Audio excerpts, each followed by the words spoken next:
Chẳng bắt đầu máu dương cho tới can go to panel bảo dưỡng hay bây giờ cho tới can go to panel hay cứ về load bài ní hay dương ôm một hàng crown khơi bị farm manager dương chỉ bị farm manager máuต่อពីយើងចូល farm manager ហើយវានឹង load បែបនេះហើយយើងចូលទៅកាន់ public HTML យើងចូលទៅកាន់ public HTML ហើយយើងទៅបង្កើត file index មួយនេះ file យើងទៅបង្កើត file index មួយមកចូលកុំឲ្យច្រឡំនេះលុបចោលសិនយើងទៅបង្កើត file index មួយមក index.html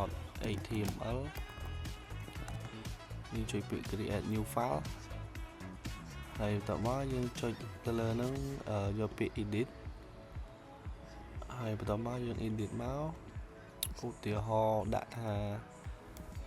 អញ្ចឹងយើងឧទាហរណ៍មកយើងដាក់ថា welcome to my room យើងចុចពាក្យថា cell change ហើយបន្តមកយើងចង់ឲ្យថាវាដើរអត់យើងចូលមកកាន់ឈ្មោះ domain យើងមក .store ហើយយើង enter វាមកគឺវានឹង load ពាក្យរបស់យើងមិញអញ្ចឹងការ hosting គឺបានដើរហើយ